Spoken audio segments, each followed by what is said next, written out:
Hello అండి, అందరికీ నమస్కారం. Welcome to my channel. మీకు చూపించబోయే వీడియో పెరుగు పెసర పునుకులండి. చాలా టేస్టీగా ఉంటాయి. ఎవరైనా వీడియోస్ నచ్చి సబ్స్క్రైబ్ చేసుకోకపోతే ఛానల్ని సబ్స్క్రైబ్ చేసుకోండి, నన్ను సపోర్ట్ చేయండి. ఇక్కడ నేను 2 కప్స్ వరకు పెసలు ఓవర్ నైట్ నానబెట్టుకొని తీసుకున్నాను. పెసలతో మనం ఎప్పుడు రెసిపీస్ చేసినా మొలకెత్తిన పెసలతో చేస్తే కొంచెం హెల్త్కి చాలా మంచిదండి. చూడండి, ఇక్కడైతే నేను మొలకెత్తిన పెసలే తీసుకున్నాను. టైం మీకు లేదు అనుకుంటే ఓవర్ నైట్ నానబెట్టుకున్న వాటిని శుభ్రంగా కడిగి తీసుకోండి. వీటిలో ఒక పావు కప్పు వరకు వాటర్ పోసుకొని రుచికి సరిపడా ఉప్పు వేసుకొని మిక్సీ పట్టుకొని పక్కన పెట్టుకోవాలి. ఉప్పుగా ఉన్నటువంటి ఏదైనా మూకిల్లో 2 స్పూన్స్ ఆయిల్ యాడ్ చేసుకొని పోపు ఫ్రై చేసుకోవాలి. కందిపప్పు, మినపప్పు, ఎండుమిర్చి, ఆవాలు, జీలకర్ర, కరివేపాకు వేసానండి.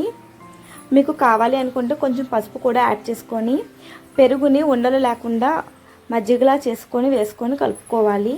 ఇందులోనే కొంచెం ఉప్పు కూడా యాడ్ చేసుకోవాలి. ఇలా చిక్కగా ఉంటేనే టేస్ట్ బాగుంటుంది. అలానే ఫ్రెష్ పెరుగుని యూస్ చేయాలి. ఫ్రైకి సరిపడా ఆయిల్ వేసుకొని హీట్ చేసుకోవాలి. ఆయిల్ వేడయ్యాక మనం కలిపి పెట్టుకున్న పిండిని ఇలా పునుగుల్లా వేసుకోవాలి. బాగా పెద్దగా వేసుకుంటే పెరుగు పీల్చుకోవడానికి టైం ఎక్కువ పడుతుంది, అందుకని చిన్న చిన్నగా వేసుకున్నాము. పెసల్ని మిక్సీ పట్టిన వీడియో మిస్ అయ్యిందండి. అందులో కొంచెం ఉప్పు అలానే వాటర్ యాడ్ చేశాను, ఇంకేమీ యాడ్ చేయలేదు.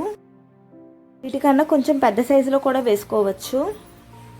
బాగా పెద్దగా వేసుకుంటే ఫ్రై అవ్వడానికి టైం ఎక్కువ పడతాయి, అలానే పెరుగు పీల్చుకోవడానికి కూడా టైం ఎక్కువ పడుతుంది. ఇవి ఫ్రై అయ్యాక కూడా తినేయచ్చు, ఇవి కూడా బాగుంటాయి. పెరుగులోకి కాకుండా డైరెక్ట్గా వీటిని తినాలి అనుకుంటే మిక్సీ పట్టుకునేటప్పుడు బాగా మెత్తగా కాకుండా కొంచెం బరగ్గా పట్టుకోండి, అప్పుడు టేస్ట్ బాగుంటాయి. మీడియం ఫ్లేమ్లోనే వీటిని ఫ్రై చేసుకోవాలి. 1 సైడ్ ఫ్రై అయ్యాక రెండో వైపు కూడా తిప్పుకొని ఫ్రై చేసుకోవాలి. బ్యాక్గ్రౌండ్లో కొంచెం డిస్టర్బెన్స్ వస్తుంది, ఏమనుకోవద్దు, మా ఎక్వేరియం సౌండ్ అండి అది.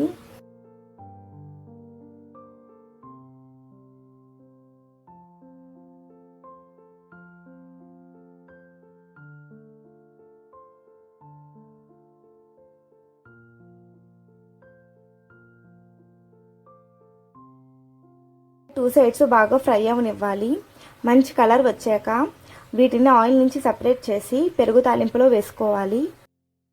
వేడివేడిగా ఉన్నప్పుడే వీటిని మజ్జిగలో వేయాలి, అప్పుడే ఇవి మజ్జిగను బాగా అబ్జర్వ్ చేసుకుంటాయి.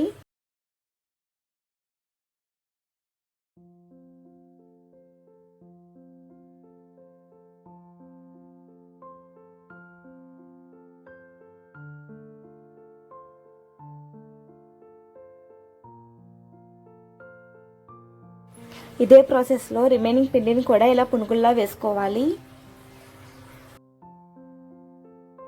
కొన్ని పెసర పునుగుల్ని పెరుగులో వేయకుండా పక్కన పెట్టానండి.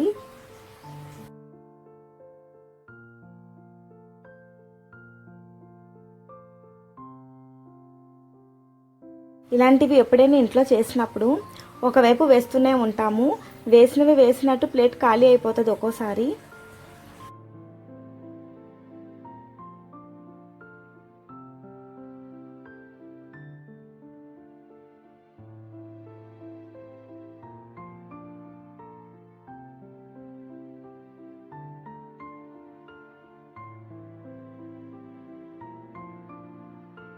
చూడండి, ఇవి కూడా బాగా ఫ్రై అయిపోయాయి.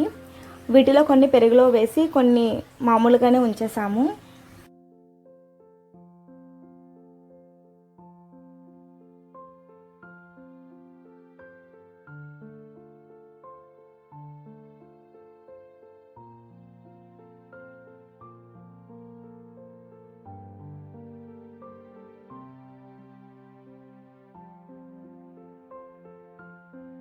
పెరుగు తాలింపులో వేసినవి మజ్జిగలో మునిగేటట్టు కలుపుకోవాలి. ఇలా కలుపుకున్నాక దీనిపైన క్యారెట్ తురుము వేసుకోవాలి. మజ్జిగను కొంచెం ఎక్కువే వేసుకోండి, ఎందుకంటే పునుగులు అబ్జర్వ్ చేసుకుంటాయి కదా. ఇంతే అండి, పెరుగు పెసర పునుగులు రెడీ అయిపోయాయి.